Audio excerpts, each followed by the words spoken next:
being a sustainability leader today often feels like you're shouting into a hurricane.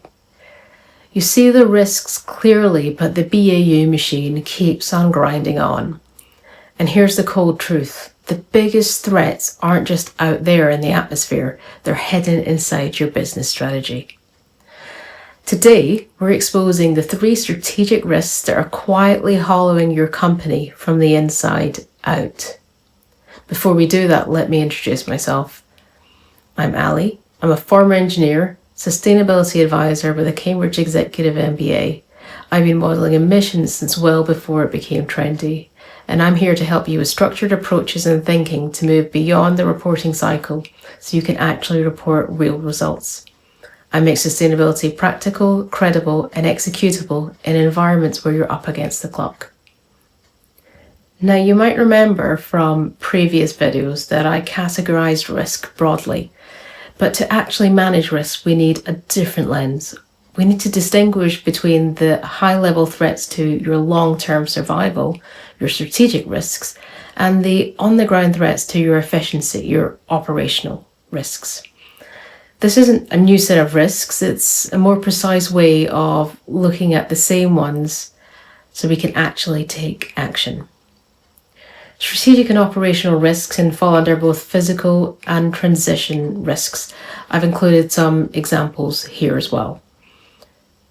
Okay, so why are we even talking about strategic risks? Because we're living on credit. We're using 1.8 planets worth of resources each year. For companies, that's like running a business on a permanently overdrawn account. You can keep operating until you can't. And the uncomfortable truth is that most companies' strategies quietly assume that this overdraft will never be called in. That's why this conversation matters, because as a sustainability leader, you're not reacting to future risk, you're already inside it. The real danger isn't climate change out there, it's the way today's strategies are locking your company into tomorrow's failures. So let's name the 3 strategic risks that are doing the most damage, often invisibly and often inadvertently through board-level approval.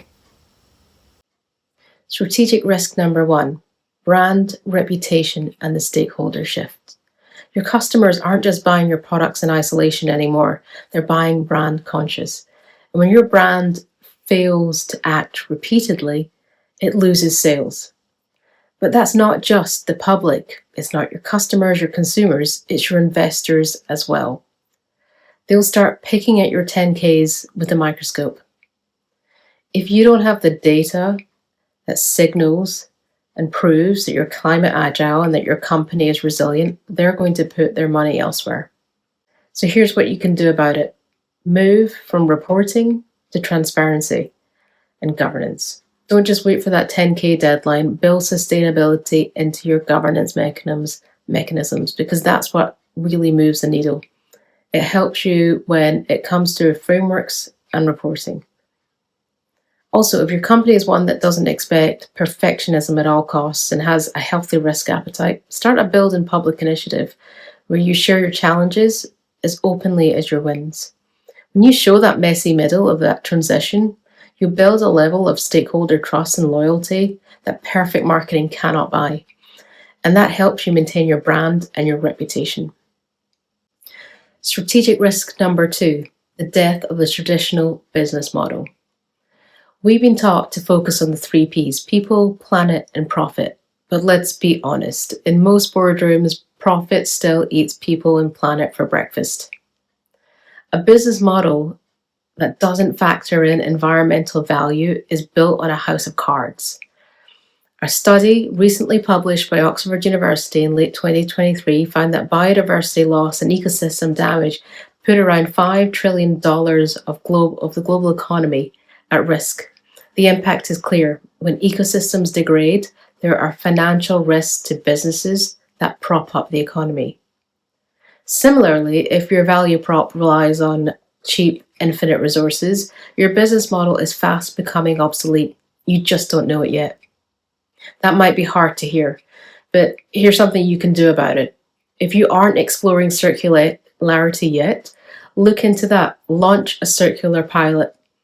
Pick up one of your products and apply a closed loop approach. How can we make it last longer? How can we make it shareable? How can we make it refurbishable and repairable?